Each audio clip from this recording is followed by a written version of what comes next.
കണ്ണിമ്മയ്ക്കുന്നിടയിൽ എന്നുള്ളൊരു പദം നിങ്ങൾ കേട്ടിട്ടുണ്ടല്ലോ. അതായത് യേശുക്രിസ്തു ഈ ഭൂമിയിൽ വന്ന് തൻ്റെ വിശുദ്ധന്മാരെ ചേർക്കുന്ന ആ ഒരു സംഭവം എന്ന് പറയുന്നത് ഒരു ട്വിങ്ക്ലിംഗ് ഓഫ് എൻ ഐ എന്നുള്ള ആ ഒരു സമയദൂരത്തിനുള്ളിൽ അത് സംഭവിക്കും എന്നാണ് ദൈവത്തിൻ്റെ വചനം പറയുന്നത്. കൊരിന്ത്യർക്കെഴുതിയ 1-ാമത്തെ ലേഖനം 15-ാം അധ്യായം അതിൻ്റെ 52-ാമത്തെ വാക്യമാണ് ഇങ്ങനെ പറയുന്നത്: നാം എല്ലാവരും നിദ്ര കൊള്ളുകയില്ല, എന്നാൽ അന്ത്യകാഹളനാദത്തിങ്കൽ പെട്ടെന്ന് കണ്ണിമയ്ക്കുന്നതിനിടയിൽ നാം എല്ലാവരും രൂപാന്തരപ്പെടും. കാഹളം ധ്വനിക്കും, മരിച്ചവർ അക്ഷയരായി ഉയർക്കുകയും നാം രൂപാന്തരപ്പെടുകയും ചെയ്യും. അവിടെ ഇംഗ്ലീഷിൽ ഇങ്ങനെയാണ് പറയുന്നത്: in A moment, in the twinkling of an I, at the last Trump, for the trumpet shall sound, and the dead shall be raised incorruptible, and we shall be changed. ഒരൊറ്റ നിമിഷത്തിൻ്റെ ഒരു ഫ്രാക്ഷൻ ഓഫ് ദി സെക്കൻഡ് കൊണ്ട് സംഭവിക്കുവാൻ പോകുന്ന കാര്യമാണ് ദൈവമക്കളുടെ രൂപാന്തരം എന്ന് പറയുന്നത്. ഇതിന് മുഖാന്തരമായി നിൽക്കുന്നത് യേശുക്രിസ്തുവിൻ്റെ വരവ് എന്നുള്ള ആ ഒരു സംഭവമാണ്. യേശുക്രിസ്തു ഈ ഭൂമിയിൽ വരുന്ന സമയത്ത് തനിക്കു വേണ്ടി കാത്തിരിക്കുന്ന വിശുദ്ധന്മാരുടെ രൂപാന്തരം in A fraction of A സെക്കൻഡിൽ നടക്കും. അതായത് ഒരു സെക്കൻഡിനെ നമ്മൾ പല പ്രാവശ്യം മുറിച്ച് കളയുന്ന സമയത്ത് അതിൻ്റെ ഉള്ളിൽ നടക്കുന്ന ഒരു സംഭവം പോലെയായിരിക്കും അത് നടക്കുന്നത്. അതെ, വളരെ പ്രത്യാശയുള്ള ഒരു കാര്യം തന്നെയാണ്. നമ്മുടെ ജീവിതത്തിൽ ഇങ്ങനെയുള്ളൊരു കാര്യം നടക്കുവാനായി പോവുകയാണ്. നിങ്ങൾ അതിൽ എത്രത്തോളം സന്തോഷിക്കുന്നു എന്നെനിക്കറിയില്ല. നമ്മൾ ഇതുവരെയും നമ്മൾ കൊണ്ടുപോയിക്കൊണ്ടിരിക്കുന്ന നമ്മുടെ ഭാരങ്ങൾ, ഈ ലോകത്തിലെ നമ്മുടെ ജീവിതം, ഈ ലോകത്തുള്ള നമ്മുടെ ബേർഡൻസ്, നമ്മുടെ കണ്ണുനീര്, നമ്മുടെ ഭാവിയെക്കുറിച്ചുള്ള നമ്മുടെ ചിന്തകൾ, ആകുലമായിട്ടുള്ള ഓരോ നമ്മുടെ ചിന്താകുലങ്ങളെല്ലാം ഒരൊറ്റ മോമെൻ്റ് കൊണ്ട്, ഒരു ട്വിങ്ക്ലിംഗ് ഓഫ് ആൻ ഐ എന്നുള്ള ആ ഒരു സെക്കൻഡ് കൊണ്ട് അത് അപ്രത്യക്ഷമായി സ്റ്റോപ്പാകുന്ന സമയം, അതേ സമയം തന്നെ നാം രൂപാന്തരപ്പെട്ട് ഒരു പുതിയ സ്ഥലത്തേക്ക് എടുക്കപ്പെടുന്ന, യേശുക്രിസ്തുവിനോട് കൂടെ എടുക്കപ്പെടുന്ന ആ ഒരു സുദിനം നമ്മുടെ ഹൃദയത്തിൽ എത്രത്തോളം പ്രത്യാശ നൽകുന്നു എന്നൊന്ന് നമ്മൾ ചിന്തിച്ച് നോക്കേണ്ടതായിട്ടുണ്ട്. നമ്മൾ ഇന്ന് ആ ഒരു സമയത്തെക്കുറിച്ച്, കണ്ണിമയ്ക്കുന്നിടയിൽ എന്നുള്ള ആ ഒരു സമയത്തെക്കുറിച്ച്, അല്ലെങ്കിൽ അതിനിങ്ങനെയാണ് പറയുന്നത്, in a split second, rapid സ്പീഡാണ് അവിടെ നമ്മൾ കാണുന്നത്. അതായത് ഇതുവരെയും നടക്കാത്ത ഒരു സംഭവമാണ്. ഇതുവരെയും നടക്കാത്ത സ്പീഡിൽ ഒരു മനുഷ്യ ശരീരം ട്രാൻസ്ഫോം ചെയ്യപ്പെടുവാൻ പോവുകയാണ്, രൂപാന്തരപ്പെടുവാനായി പോവുകയാണ്. അതായത് മൺമയമായത്, മരിക്കുന്നത്, മർത്യതയുള്ളത്, ഇത് അമർത്യതയെ പോകുവാൻ പോവുകയാണ്. അതെ, വിൺമയമായത് പ്രാപിക്കുവാനായി പോവുകയാണ്. ഇത് നടക്കുന്നത് ഒരു വലിയ പ്രോസസ്സിലൂടെ നമ്മളെ കടത്തിവിട്ടതിന് ശേഷം, അല്ലെങ്കിൽ ഒരു കുറേ സമയപരിധി കഴിഞ്ഞതിന് ശേഷമല്ല, ഒരു കണ്ണിമയ്ക്കുന്നതിനിടയിൽ അത് നടക്കുവാനായി പോവുകയാണ്. റാപ്പിഡ് സ്പീഡ്, ഇവിടെ ഇങ്ങനെയാണ് പറഞ്ഞിട്ടുള്ളത്, ടൈനി ഫ്രാക്ഷൻ ഓഫ് ടൈം. ഇതിനെ നമുക്ക് അതിനെ ഒപ്പിയെടുക്കാൻ പറ്റുകയില്ല. അതായത് ഒരു സമയത്തെ നമ്മൾ കീറി മുറിച്ചാൽ അതിനകത്ത് ഏറ്റവും ഒരു ചെറിയ ഒരു ദൂരമാണ് കണ്ണടച്ച് തുറക്കുക എന്ന് പറയുന്നത്. നമുക്കത് ഒരു പടം പോലും എടുക്കാൻ പറ്റാത്ത ഒരു മോമെൻ്റാണ്. അത്രയ്ക്ക് സ്പീഡിലായിരിക്കും നമ്മുടെ ഈ താഴ്ചയുള്ള ശരീരം മഹത്വമുള്ള ശരീരത്തോട് അനുരൂപരാകുവാനായി പോകുന്നത്. അവിടെ നമ്മൾ ശ്രദ്ധിക്കേണ്ട കുറേ കാര്യങ്ങളുണ്ട്. അതായത് എഫേർട്ടുകളൊന്നുമില്ലാതെ ഒരു ഫ്ലാഷിൻ്റെ ഒരു വേഗതയിൽ അത് സംഭവിക്കുവാനായി പോവുകയാണ്. ഇവിടെ നമ്മൾ കാണുന്നത് അൺഡിറ്റക്റ്റബിളാണ്. അതിനെ നമുക്ക് ഡിറ്റക്റ്റ് ചെയ്യാൻ പറ്റുകയില്ല. അതിനെ ഒരു പടം എടുക്കുന്ന വ്യക്തിക്കും അതിനെ ഒപ്പിയെടുക്കുവാൻ സാധ്യമാവുകയില്ല. ഇതുവരെയും ഈ ഭൂമിയിൽ നടക്കാത്ത വേഗതയിൽ അത് സംഭവിക്കുവാനായി പോവുകയാണ്. അവിടെ പ്രധാനമായും 3 കാര്യങ്ങളാണ് ഈ ട്വിങ്ക്ലിംഗ് ഓഫ് ആൻ ഐ എന്നുള്ള ആ ഒരു ഫേസ് കൊണ്ട് അർത്ഥമാക്കുന്നത്. ഒന്നാമത്തേത് സ്പീഡാണ്, അമാനുഷികമായ സ്പീഡ്. ഇതുവരെയും ഈ ഭൂമിയിൽ ഇത്ര പെട്ടെന്നൊരു വലിയ സംഭവം നടന്നിട്ടില്ല. രണ്ടാമത്തെ കാര്യം സർപ്രൈസാണ്. ആരും പ്രതീക്ഷിക്കാത്ത ഒരു സമയത്തായിരിക്കും അത് നടക്കുന്നത്. ഒരു സൂചനയുമില്ലാത്ത ഒരു സമയത്തായിരിക്കും ആ ഒരു കാര്യം നടക്കുന്നത്. അടുത്ത കാര്യം എന്ന് പറയുന്നത് ദർ ഈസ് ആൻ ആക്ഷൻ. അവിടെ ഒരു പ്രവൃത്തി നടക്കുന്നുണ്ട്. അവിടെ നടക്കുന്ന പ്രവൃത്തി എന്ന് പറയുന്നത് നമ്മുടെ രൂപാന്തരം എന്നൊരു കാര്യമാണ്. ഇവിടെ ഇങ്ങനെ പറഞ്ഞിട്ടുള്ളത്, in A fraction of A second. ആ മോമെൻ്റ് എന്ന് പറയുന്ന ആ ഒരു പദത്തിൻ്റെ അർത്ഥം എന്ന് പറയുന്ന ആറ്റോമോസ് എന്നുള്ളതാണ്. അതായത് ആറ്റം എന്ന് പറയുന്നത്, നമുക്കൊരിക്കലും നേത്രങ്ങൾ കൊണ്ട് കാണുവാൻ പറ്റാത്ത ആറ്റം എന്ന് പറയുന്ന ആ ഒരു പദം പോലും ഇതിൽ നിന്നാണ് കിട്ടിയത്. അതായത് പെട്ടെന്ന് സംഭവിക്കുവാനായി പോവുകയാണ്. അതെ, ഇതുവരെയും ഈ മനുഷ്യൻ്റെ ചരിത്രം തുടങ്ങിയത് മുതൽ ഇതുവരെയും നടക്കാത്ത വേഗതയിൽ മനുഷ്യ രാശിയുടെ ഏറ്റവും വലിയ ഹോപ്പ്ഫുള്ളായിട്ടുള്ള പ്രവൃത്തി അത് നടക്കുവാനായി പോവുകയാണ്. കൊരിന്ത്യർക്കെഴുതിയ 1 15 അധ്യായം 52 വാക്യത്തെക്കുറിച്ച് നമ്മൾ ആ ഒരു പാസേജിനെ നമ്മൾ എടുക്കുന്ന സമയത്ത് ഇതൊരു റാപ്ചർ പാസേജാണ്. അതായത് ഒരു ഉൽപ്രാവണത്തിൻ്റെ പാസേജാണ്. അവിടെ നടക്കുന്നതാണ്. അതായത് ഒരു രഹസ്യ വരവ് എന്ന് പറയുന്നൊരു കാര്യം ബൈബിളിലുണ്ടെന്ന് നമ്മൾ വിശ്വസിക്കുകയാണ്. ആ രഹസ്യ വരവിൽ നടക്കുന്ന കാര്യമാണ് ദൈവമക്കളുടെ രൂപാന്തരത്തിൻ്റെ ആ ഒരു ചിത്രം എന്ന് പറയുന്നത്. കർത്താവിൻ്റെ മഹത്വ പ്രത്യക്ഷത എന്ന് പറയുന്നത് അതിന് ശേഷം നടക്കുവാനുള്ളതാണ്. എന്നാൽ രഹസ്യ വരവിൻ്റെ ഒരു പാസേജാണ് നമ്മളവിടെ വായിക്കുന്നതെന്ന് വളരെ വ്യക്തമാണ്. നമ്മൾ കർത്താവിനോടുകൂടെ എടുക്കപ്പെടുന്ന ആ ഒരു സമയമെന്ന് പറയുന്നത് ദൈവമക്കൾക്ക് വരുന്ന മാറ്റം, അതൊരു വലിയ മാറ്റം തന്നെയായിരിക്കും. ഒരു ചെറിയ മാറ്റമല്ല, പതുക്കെയുള്ളൊരു മാറ്റമല്ല, ഗ്രാജുവൽ മാറ്റമല്ല, വളരെ പെട്ടെന്ന് സ്പീഡെടുത്ത് മോമെൻറ്റുകൾക്കുള്ളിൽ സംഭവിക്കുന്ന ആ മഹനീയ കാര്യത്തിൻ്റെ ആ ഒരു സാക്ഷാത്കാരത്തിന് വേണ്ടി നമ്മൾ കാത്തിരിക്കണം. അതാണ് നമ്മുടെ ബ്ലസ്സഡ് ഹോപ്പ് എന്ന് പറയും. നമ്മുടെ മഹത്വകരമായിട്ടുള്ള പ്രത്യാശ എന്നാണെന്നറിയാമോ? നമ്മൾ പോലും പ്രതീക്ഷിക്കാത്ത രീതിയിൽ, ആരും പ്രതീക്ഷിക്കാത്ത സ്പീഡിൽ ഒരു ആക്ഷൻ ഈ ഭൂമിയിൽ നടക്കുവാനായി പോവുകയാണ്. അത് എൻ്റെയും നിങ്ങളുടെയും രൂപാന്തരമാണ്. യേശു ക്രിസ്തു നമ്മുടെ ഹൃദയത്തിലുണ്ടെങ്കിൽ അത് നമ്മൾ അനുഭവിക്കും എന്നുള്ളത് തന്നെയാണ് ദൈവത്തിൻ്റെ വചനം നമ്മളോട് വളരെ വ്യക്തമായി അടിവരയിട്ട് പറയുന്നത്.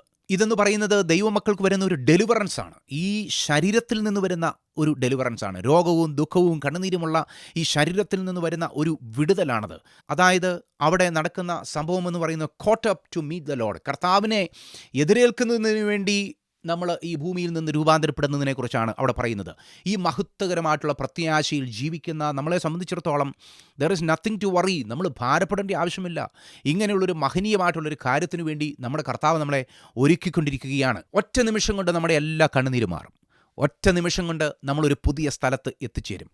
ഒറ്റ നിമിഷം കൊണ്ട് നാം കാണുവാൻ ആഗ്രഹിക്കുന്ന എല്ലാവരെയും ഉപരിയായി നമ്മുടെ കർത്താവിനെ കാണും, കർത്താവിൻ്റെ മുഖം കാണും. ഒറ്റ നിമിഷം കൊണ്ട് ഇതെല്ലാം സംഭവിക്കുവാനായി പോവുകയാണ്. ഇത് കാണിക്കുന്നത് നമ്മുടെ കർത്താവിൻ്റെ, നമ്മുടെ ദൈവത്തിൻ്റെ ശക്തിയെക്കുറിച്ചാണ്. The greatness of God, the might of God. ദൈവത്തിൻ്റെ ശക്തി അത് എത്ര വലിയതായിരിക്കും. ഒരു ശരീരത്തെയല്ല, ഈ ഭൂമിയിൽ കർത്താവിന് വേണ്ടി കാത്തു നിൽക്കുന്ന എല്ലാവരെയും, ആ ഒരു സമയത്ത് ദൈവത്തിൻ്റെ വരവിന് വേണ്ടി പ്രത്യാശയോടുകൂടെ കാത്തു നിൽക്കുന്ന നമ്മളെല്ലാവരും ഒരുപോലെ രൂപാന്തരപ്പെടുന്ന ഒരു കാര്യം നടക്കുന്നത് നമ്മുടെ കർത്താവിൻ്റെ മഹത്വത്തെ വിളിച്ചോതുന്ന ഏറ്റവും പ്രധാനപ്പെട്ട ഒരു കാര്യം തന്നെയായിരിക്കും.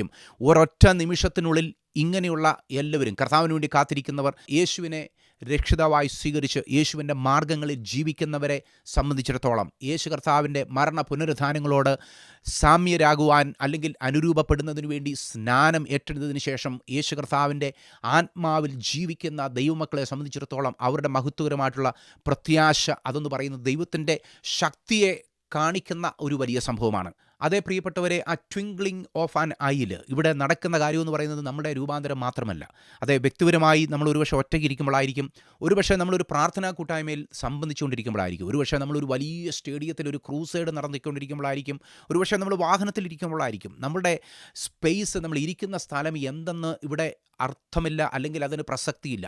എല്ലാവരും യേശു ക്രിസ്തുവിൻ്റെ വരവിൽ പ്രത്യാശയുള്ള എല്ലാവരും അവർ ഇരിക്കുന്ന ആ സ്ഥലത്ത് നിന്ന്, ഒരുപക്ഷെ നിങ്ങളിൽ ചിലർ ഹോസ്പിറ്റൽ ബെഡിലായിരിക്കും ഇരിക്കുന്നത്, അവിടെ വെച്ച് തന്നെ അത് സംഭവിക്കുന്ന രീതിയിലായിരിക്കും ആ ഒരു ക്രമീകരണം നടക്കുവാനായി പോകുന്നത്. എല്ലാവരും കാത്തിരിക്കേണ്ട സെക്കൻഡാണത്. എന്നാൽ ഇപ്പോൾ ഫോക്കസൊക്കെ മാറി. ഇപ്പോൾ അടുത്ത കാര്യം എപ്പോഴാണ് നമ്മൾ അടുത്ത സെൻട്രൽ പാസ്റ്ററാകുന്നത്, ഇല്ലെന്നുണ്ടെങ്കിൽ അടുത്ത പ്രസിഡൻ്റ് എപ്പോൾ ആരായിത്തീരും, അല്ല എന്നുണ്ടെങ്കിൽ അടുത്ത കസേര എപ്പോൾ മറിച്ചിടും. ഇങ്ങനെയുള്ള ചിന്തകളിൽ മനുഷ്യൻ ലോകത്തിലേക്ക്, അല്ലെങ്കിൽ നമ്മൾ അടുത്ത രാജ്യത്തിൽ എപ്പോൾ എത്തിച്ചേരും, അടുത്ത സാലറി ഇൻക്രീസ് നമുക്ക് എപ്പോൾ കിട്ടും, അല്ല എന്നുണ്ടെങ്കിൽ അടുത്ത ഡിഗ്രി നമുക്ക് എപ്പോൾ അത് പാസ്സാകുവാൻ സാധ്യമായി തീരും, കുഞ്ഞുങ്ങളുടെ കല്യാണം, ഇങ്ങനെയുള്ള കാര്യങ്ങളിൽ നമ്മൾ ഭാരപ്പെട്ടിരിക്കുന്ന സമയത്ത്, അടുത്ത പേയ്ചെക്കിന് വേണ്ടി കാത്തിരിക്കുന്ന സമയത്ത് ദൈവം നമ്മളോട് പറയുകയാണ്, നമ്മൾ കാത്തിരിക്കേണ്ട കാര്യമെന്ന് പറയുന്നത് മറ്റൊന്നുമല്ല. നമ്മൾ ഈ ഭൂമിയിൽ എന്തെല്ലാം കിട്ടിയാലും അതെല്ലാം ടെമ്പററിയാണ്, അതെല്ലാം തീരും, അവസാനിക്കും. എന്നാൽ ഭാഗീരമായ പ്രത്യാശ എന്ന് പറയുന്നത് നിലനിൽക്കുന്ന പ്രത്യാശയാണ്. എപ്പോഴും എന്നേക്കും കർത്താവിനോട് കൂടിയിരിക്കുന്ന ഒരു വാഗ്ദത്തമാണ്. ഇതാണ് നമ്മുടെ ഏറ്റവും പ്രധാനപ്പെട്ട ഫോക്കസ്. ഇതിനുവേണ്ടിയായിരിക്കണം നാം ഓരോരുത്തരും, അതേ മരിച്ചവരിൽ നിന്നുള്ള പുനരുത്ഥാനത്തിനു വേണ്ടി കാത്തിരിക്കണമെന്നാണ് ദൈവത്തിൻ്റെ വചനം നമ്മളെ ഓർമ്മിപ്പിക്കുന്നത്. ഇതിൻ്റെ പ്രധാന ആ സംഭവം ഞാൻ ഇതിനു മുമ്പ് പറഞ്ഞതുപോലെ അന്ത്യകാഹളം എന്ന് പറയുന്ന ഒരു കോണ്ടക്സ്റ്റിലാണ് നടക്കുന്നത്. ഇതേ കാര്യം തന്നെ കൊരിന്ത്യർ ലേഖനത്തിൽ അപ്പോസ്തലനായ പൗലോസ് പറഞ്ഞിട്ടുള്ള അതേ കാര്യം തന്നെ കുറച്ചുകൂടെ എലാബറേറ്റ് ചെയ്ത് തെസ്സലോനിക്കർക്ക് എഴുതിയ 1 ലേഖനം അതിൻ്റെ 4 അധ്യായം 16 വാക്യത്തിൽ പറയുന്നുണ്ട്. അവിടെ ഇങ്ങനെയാണ് പറയുന്നത്, കർത്താവ് താൻ ഗംഭീരനാദത്തോടും പ്രധാന ദൂതൻ്റെ ശബ്ദത്തോടും ദൈവത്തിൻ്റെ കാഹളത്തോടും കൂടെ സ്വർഗത്തിൽ നിന്ന് ഇറങ്ങി വരികയും ക്രിസ്തുവിൽ മരിച്ചവർ മുമ്പേ ഉയർത്തെഴുന്നേൽക്കുകയും ചെയ്യും. പിന്നെ ജീവനോടെ ശേഷിക്കുന്ന നാം അവരോട് ഒരുമിച്ച് ആകാശത്തിൽ കർത്താവിനെ എതിരേൽപ്പാൻ മേഘങ്ങളിൽ എടുക്കപ്പെടും. ഇങ്ങനെ നാം എപ്പോഴും കർത്താവിനോട് കൂടെ ഇരിക്കും. നമ്മുടെ ജീവിതത്തിൽ പെർമനൻ്റായിട്ട് സംഭവിക്കുവാൻ പോകുന്ന ഒരു ട്രാൻസ്ഫോർമേഷനാണത്. അതൊരിക്കലും മാറുന്ന ഒരു ട്രാൻസ്ഫോർമേഷൻ അല്ല. അത് നമ്മുടെ ജീവിതത്തിൽ സംഭവിക്കുവാനായി പോവുകയാണ്. അതിന് മുഖാന്തരമായി നമ്മുടെ കർത്താവിൻ്റെ കാഹളം മുഴങ്ങും. ആ ഒരൊറ്റ മോമെൻറ്റിൽ തന്നെ ഇതെല്ലാം സംഭവിക്കും. ഞാൻ ഇതിനു മുമ്പ് പറഞ്ഞതുപോലെ ഒരു ഇൻവിസിബിൾ മോമെൻ്റാണ്. അത് കാണാൻ പറ്റാത്ത ഒരു മോമെൻ്റാണ്. നിങ്ങൾ ആ കണ്ണാടിയിലേക്ക് നിങ്ങൾക്ക് പറ്റുമെന്നുണ്ടെങ്കിൽ നിങ്ങളുടെ കണ്ണാടിയിലൊന്ന് പോയി നിങ്ങളൊന്ന് കണ്ണടച്ച് നോക്കിയേ. ഈ കണ്ണടയ്ക്കുന്നതിനിടയിൽ ഈ ഭൂമിയിൽ എന്നാ പറ്റും? എന്തെങ്കിലും ചെയ്യാൻ പറ്റുമോ? ആ ഒരു ടൈമിൽ നമുക്ക് എന്തെങ്കിലും ചെയ്യാൻ പറ്റുമോ? എന്നാൽ അത്രയ്ക്കും വേഗത്തിൽ അതിൻ്റെ ഇടയിലുള്ള ആ ഒരു സമയം അടയ്ക്കുക, തുറക്കുക, അതിൻ്റെ ഇടയിൽ എന്ത് സമയമുണ്ട്? ഒട്ടുമില്ല. അതിൻ്റെ ഇടയിൽ നമ്മുടെ രൂപാന്തരം സംഭവിക്കുന്ന രീതിയിൽ ദൈവം അതിനെ ക്രമീകരിച്ചിരിക്കുകയാണ്. ഇത് നമ്മളോട് പറയുന്ന മറ്റൊരു കാര്യം, നമുക്ക് തയ്യാറാകുവാനായിട്ട്, നമ്മളൊന്ന് പോയി ഒരുങ്ങട്ടെ എന്ന് പറയാനായിട്ട് നമുക്കവിടെ സമയമില്ല. നമുക്കവിടെ തയ്യാറെടുപ്പുകളൊന്നും ആ ഒരു മോമെൻറ്റിലേക്ക് നമുക്ക് എടുക്കാനില്ല. നമുക്ക് അങ്ങനെ ഒരു മുന്നറിയിപ്പ് അവിടെയില്ല. സർപ്രൈസാണ്, കംപ്ലീറ്റ് സർപ്രൈസാണ്. നമുക്കൊന്ന് പോയി ഞാൻ ഈ പറഞ്ഞതുപോലെ ഒന്ന് ഒരുങ്ങാൻ പോലുള്ള സമയം കിട്ടുകയില്ല. നമ്മൾ എങ്ങനെയായിരിക്കുന്നോ അതുപോലെ രൂപാന്തരപ്പെടുകയാണ്. നമ്മൾ മനസ്സിലാക്കേണ്ട പ്രധാനപ്പെട്ട കാര്യം, we are in a final walk. നമ്മൾ നമ്മുടെ ജീവിതത്തിൻ്റെ തന്നെ അവസാനത്തെ നടപ്പ് നടന്നുകൊണ്ടിരിക്കുകയാണ്. ഇത് കർത്താവിൻ്റെ ആ ഒരു ഫൈനൽ മോമെൻറ്റിലേക്ക്, ആ ഫ്രാക്ഷൻ ഓഫ് ദ സെക്കൻഡിൽ നടക്കുവാൻ പോകുന്ന ആ ഒരു വലിയ സംഭവത്തിലേക്കുള്ള അവസാനത്തെ ഒരു നടപ്പ് നമ്മൾ നടന്നുകൊണ്ടിരിക്കുകയാണ്. ഇതിൽ നിന്ന് നമ്മളെ പിന്തിരിപ്പിക്കുവാൻ പിശാച്, ലോകം വളരെയധികം ശ്രമിച്ചുകൊണ്ടിരിക്കുകയാണ്. ഈ ലോകത്തിൻ്റെ മോഹങ്ങൾ, ലോകത്തിൻ്റെ ബിസി സ്കെഡ്യൂളെല്ലാം നമ്മുടെ മനസ്സിലേക്ക് കൊണ്ടുവന്ന് ലോകത്തിൻ്റെ ഭാരങ്ങൾ, തലമുറയെക്കുറിച്ചുള്ള ചിന്തകൾ, നമ്മുടെ വിദ്യാഭ്യാസത്തെക്കുറിച്ചുള്ള ചിന്തകളെല്ലാം കൊണ്ടുവന്ന് നമ്മളെ ഭാരപ്പെടുത്തുന്നതിന് വേണ്ടി ലോകവും പിശാചും ശ്രമിച്ചുകൊണ്ടിരിക്കുമ്പോൾ നമ്മൾ മനസ്സിലാക്കിക്കൊള്ളണം, ഇത് നമ്മുടെ ഫൈനൽ വോക്കാണ്. ഇതിനുള്ളിൽ ദൈവത്തിൻ്റെ ഒരു പ്രവൃത്തി ഇവിടെ നടക്കേണ്ടതായിട്ടുണ്ട്. അതിനുവേണ്ടിയാണ് എൻ്റെ ജീവിതം ഉള്ളതെന്നുള്ളത് നമ്മൾ വളരെ വ്യക്തമായി മനസ്സിലാക്കേണ്ട കാര്യമാണ്. ഇതൊരു ഫൈനൽ അവറാണ്. ഇതൊരു അവസാനത്തെ മണിക്കൂറിലാണ് നമ്മൾ വന്നിട്ടുള്ളത്. അവസാനത്തെ മണിക്കൂറിൽ എവിടെയോ ഒരു മോമെൻറ്റ്, ആ മോമെൻറ്റിൽ നമ്മൾ കർത്താവിനോടുകൂടെ ആയിരിക്കുമെന്നാണ് ദൈവത്തിൻ്റെ വചനം നമ്മളോട് പറയുന്നത്. ഈ സമയത്ത് ദൈവം നമുക്ക് നൽകുന്ന വാഗ്ദത്തം എന്താണെന്നറിയാമോ? ഞാനോ നിങ്ങളോട് എല്ലാ ദിവസവും എല്ലാ നാളും ലോകാവസാനത്തോളം കൂടെയിരിക്കും. ദൈവത്തിൻ്റെ ഏറ്റവും വലിയ പ്രോമിസാണ് ലോകാവസാനത്തോളം. ആ മോമെൻറ്റ് വരെയും നമ്മുടെ കർത്താവിൻ്റെ സാന്നിധ്യം നമ്മളോട് കൂടെയുണ്ട്, വിട്ടുപിരിയില്ല എന്നാണ് ദൈവത്തിൻ്റെ വചനം നമ്മളോട് പറയുന്നത്. ഞാനിതിനെക്കുറിച്ച് ചിന്തിച്ച സമയത്ത് ദൈവത്തിൻ്റെ ആത്മാവ് എൻ്റെ ഹൃദയത്തിൽ നൽകിയ ഒരു ചിന്തയെന്ന് പറയുന്നത് പരിശുദ്ധാത്മാവിൻ്റെ പ്രവർത്തനമാണ്. പരിശുദ്ധാത്മാവാണ് ആ സമയത്ത് നമ്മുടെ താഴ്ചയുള്ള ശരീരത്തെ തൻ്റെ മഹത്വമുള്ള ശരീരത്തോട് ഒന്നാക്കുന്നത്, നമ്മുടെ കർത്താവിൻ്റെ കാഹളം മുഴങ്ങുന്ന ആ സമയത്ത്. കാരണം പരിശുദ്ധാത്മാവ് ഇങ്ങനെയുള്ളൊരു പ്രവൃത്തി ചെയ്തിട്ടുണ്ട്.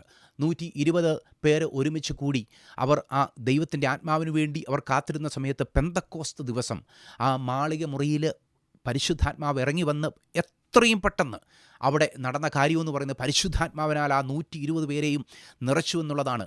പത്രോസ് ഉൾപ്പെടെയുള്ള കർത്താവിൻ്റെ ശിഷ്യന്മാരുടെ സ്വഭാവം ഉൾപ്പെടെ മാറി. അവർ പുതിയ വ്യക്തികളായി തീർന്നു. ഇങ്ങനെയുള്ളൊരു ട്രാൻസ്ഫോർമേഷൻ ഇതിനു മുമ്പും ബൈബിളിൽ സംഭവിച്ചിട്ടുണ്ട് എന്നുള്ളത് നമ്മൾ മനസ്സിലാക്കുന്നുണ്ട്. ഞാൻ അവസാനമായി ആ ഒരു വേദഭാഗം ഒന്നുകൂടെ ഞാൻ വായിക്കുവാനായി താല്പര്യപ്പെടുകയാണ്. അവിടെ എന്താണ് നമ്മൾ അവിടെ മനസ്സിലാക്കുന്ന കാര്യം? ഈ വേദഭാഗം, അതായത് കൊരിന്ത്യർക്കെഴുതിയ 1 ലേഖനം 15-ാം അധ്യായം അതിൻ്റെ 52-ാമത്തെ വാക്യം, നാം എല്ലാവരും നിദ്ര കൊള്ളുകയില്ല. അപ്പോൾ നിദ്ര കൊള്ളാത്ത ഒരു തലമുറ, അതായത് ഈ കർത്താവിൽ വിശ്വാസം അർപ്പിച്ച് എല്ലാവരും നിദ്ര കൊള്ളുകയില്ല. അങ്ങനെ ഒരു തലമുറ ഉണ്ടാകും. നമ്മൾ വിശ്വസിക്കുകയാണ് ആ തലമുറ നമ്മുടെ തലമുറയാണെന്ന്. നമുക്കിതിനു മുമ്പുണ്ടായിരുന്ന എല്ലാവരും തന്നെ അവർ മൺമറഞ്ഞു. എന്നാൽ മൺമറയാത്ത, നിദ്ര കാണാത്ത, അല്ലെങ്കിൽ മരണം കാണാത്ത ഒരു തലമുറ ഉണ്ടാകും. നിങ്ങൾ ചിന്തിക്കുന്നുണ്ട് നമ്മുടെ തലമുറയാണ് ആ മരണം കാണാത്ത തലമുറയെന്ന്. ഒരുപക്ഷെ ആയിരിക്കാം. അത് നമുക്ക് കണക്ക് പറയുവാൻ സാധ്യമാവുകയില്ല. ദൈവത്തിൻ്റെ വചനം പറയുകയാണ്, നിങ്ങൾ മനസ്സിലാക്കേണ്ട കാര്യം, നാം എല്ലാവരും നിദ്ര കൊള്ളുകയില്ല, നാം എല്ലാവരും മരിച്ചു പോവുകയില്ല, മരണം ആസ്വദിക്കുകയില്ല. എന്നാൽ അന്ത്യകാഹളത്തിങ്കൽ പെട്ടെന്ന് കണ്ണിമയ്ക്കുന്നിടയിൽ നാം എല്ലാവരും രൂപാന്തരപ്പെടും. കാഹളം ധ്വനിക്കും, മരിച്ചവർ അക്ഷയരായി ഉയർക്കുകയും രൂപാന്തരപ്പെടുകയും ചെയ്യും. അപ്പോൾ ക്രിസ്തുവിൽ മരിച്ച ഒരു കൂട്ടരുണ്ട്. അവരെ സംബന്ധിച്ചിടത്തോളവും അവരും ഈ രൂപാന്തരത്തിൻ്റെ ഭാഗമാവുകയാണ്. അതായത് കർത്താവിൽ ജീവിക്കുന്നവരെ സംബന്ധിച്ചിടത്തോളം, നിദ്ര കൊള്ളാത്തവരെ സംബന്ധിച്ചിടത്തോളം, മരിച്ചു പോകാത്തവരെ സംബന്ധിച്ചിടത്തോളവും, കർത്താവിൻ്റെ ആ ഒരു വരവ് നേരിട്ട് കാണുവാൻ സാധ്യമാകാതെ നിദ്ര കൊണ്ടവരെ സംബന്ധിച്ചിടത്തോളവും, മരണപ്പെട്ടു പോയവരെ സംബന്ധിച്ചിടത്തോളവും, ക്രിസ്തുവിൽ മരിച്ചവരും ക്രിസ്തുവിൽ ജീവിക്കുന്നവരും ഒരുപോലെ രൂപാന്തരപ്പെടുന്ന ആ ഒരു കാര്യം ഇവിടെ ഇങ്ങനെയാണ് പറഞ്ഞിട്ടുള്ളത്. എന്താണ് അവിടെ സംഭവിക്കുന്നത്? ഈ ദ്രവത്വമുള്ളത് അദ്രവത്വത്തെയും ഈ മർത്യമായത് അമർത്യത്തെയും ധരിക്കണം. It must happen. ഈ ദ്രവത്വമുള്ളത് അദ്രവത്വത്തെയും ഈ മർത്യമായത് അമർത്യത്തെയും ധരിക്കുമ്പോൾ അവിടെ ഒരു മുദ്രാവാക്യം പറയുകയാണ്, മരണം നീങ്ങി ജയം വന്നിരിക്കുന്നു എന്നെഴുതിയ വചനം നിവൃത്തിയാകും. അവിടെ പറയുന്ന ആ ഒരു ചലഞ്ച് ഇങ്ങനെയാണ്, ഹേ മരണമേ നിൻ്റെ ജയം എവിടെ? ഹേ മരണമേ നിൻ്റെ വിഷമുള്ള എവിടെ? അതുവരെയും നമുക്കത് പറയാൻ പറ്റുകയില്ല. എന്നാൽ നമ്മൾ മരണത്തെ നോക്കി പാതാളത്തെ നോക്കി, പാപത്തെ നോക്കി നമ്മളന്ന് ചലഞ്ച് ചെയ്യും. മരണത്തിൻ്റെ വിഷമുള്ള പാപത്തിൻ്റെ ശക്തിയോ ന്യായപ്രമാണം നമ്മുടെ കർത്താവായ യേശു ക്രിസ്തു മുഖാന്തരം നമുക്ക് ജയം നൽകുന്ന ദൈവത്തിന് സ്തോത്രം. ആകയാൽ പ്രിയ സഹോദരന്മാരെ, നിങ്ങൾ ഉറപ്പുള്ളവരും കുലുങ്ങാത്തവരും, നിങ്ങളുടെ പ്രയത്നം കർത്താവിൽ വ്യർത്ഥമല്ല എന്ന് അറിഞ്ഞിരിക്കയാൽ കർത്താവിൻ്റെ വേലയിൽ എപ്പോഴും വർദ്ധിച്ചു വരുന്നവരും ആകുവീൻ. എത്ര മനോഹരമാണതല്ലേ. അതുവരെയും കർത്താവ് നമുക്കൊരു ശുശ്രൂഷ ഇവിടെ വെച്ചിട്ടുണ്ട്. അതിൽ നിന്ന് നമ്മളെ ഡിസ്ട്രാക്ട് ചെയ്യുന്നതിന് വേണ്ടി ശത്രുവിൻ്റെ ഹെല്ല് മുഴുവനും ഒരുപോലെ നമ്മുടെ ജീവിതത്തിൽ വന്നാലും ശരി, പിന്തിരിയരുത്, കുലുങ്ങിപ്പോകരുത്, ഉറപ്പുള്ളവരായിരിക്കണം. നിങ്ങൾ പ്രയത്നിച്ചിട്ടുണ്ടെങ്കിൽ അത് വ്യർത്ഥമല്ല എന്ന് മനസ്സിലാക്കണം. ഒരുപക്ഷേ ഇന്ന് പലരും അത് കൈവശം വെച്ചിട്ടുണ്ടായിരിക്കും. നിങ്ങളുടെ പ്രയത്നത്തെ മോഷിച്ചുകൊണ്ട് പോയവരുണ്ടായിരിക്കും. ഒരുപക്ഷെ അതിനകത്ത് നിന്നുകൊണ്ടായിരിക്കും അവർ ആരാധിക്കുന്നതും അവരുടെ ആത്മീയ ഓരോ കാര്യങ്ങളും ചെയ്തു തീർക്കുന്നതും. ഭയപ്പെട്ടു പോകരുത്. നിങ്ങൾ ദൈവസന്നിധിയിൽ ചെയ്ത പ്രവൃത്തി എന്തെന്ന് ദൈവം അറിയുന്നു. അതിൻ്റെ അടിസ്ഥാനത്തിൽ ദൈവം പ്രതിഫലം നൽകും. അന്ന് പലരും നീതിമാന്മാരെ പോലെ ശോഭിക്കുമെന്നാണ് പറഞ്ഞിട്ടുള്ളത്. ഇവിടെ ഒത്തിരി ആൾ കളിക്കുന്ന ഒത്തിരി പേരുണ്ട്. ഒത്തിരി കാര്യങ്ങൾ ചെയ്തു എന്ന് പറഞ്ഞുകൊണ്ട് അവകാശം പറയുന്നവരുണ്ട്. എന്നാൽ കർത്താവിന് വേണ്ടി പ്രയത്നിച്ചവരെ കർത്താവിനറിയാം. അങ്ങനെയുള്ളവർ ഷൈൻ ചെയ്യുന്ന ഒരു യുഗമുണ്ട്. അങ്ങനെയുള്ളവർ പ്രകാശിക്കുന്ന ഒരു സ്ഥലമുണ്ട്. അതെന്ന് പറയുന്നത് ഈ ഭൂമിയിലെ 10 ദിവസത്തേക്കോ 2 വർഷത്തേക്കോ 3 വർഷത്തേക്കോ ഉള്ള ഷൈനിങ് അല്ല. നിത്യമായി യുഗായുഗമായി കർത്താവിനോടുകൂടെ വാഴുന്ന ആ ഒരു സമയം. അതിനുവേണ്ടി കാത്തിരിക്കുക. അതിനുവേണ്ടി മിണ്ടാതിരുന്ന് ഞാൻ ദൈവമെന്ന് അറിഞ്ഞുകൊണ്ട് കർത്താവിൻ്റെ വരവിന് വേണ്ടി കാത്തിരിക്കുവാൻ കർത്താവ് നമുക്ക് കൃപ നൽകുമാറാകട്ടെ എന്ന പ്രാർത്ഥനയോടെ എൻ്റെ വാക്കുകളെ ഞാൻ ചുരുക്കുന്നു.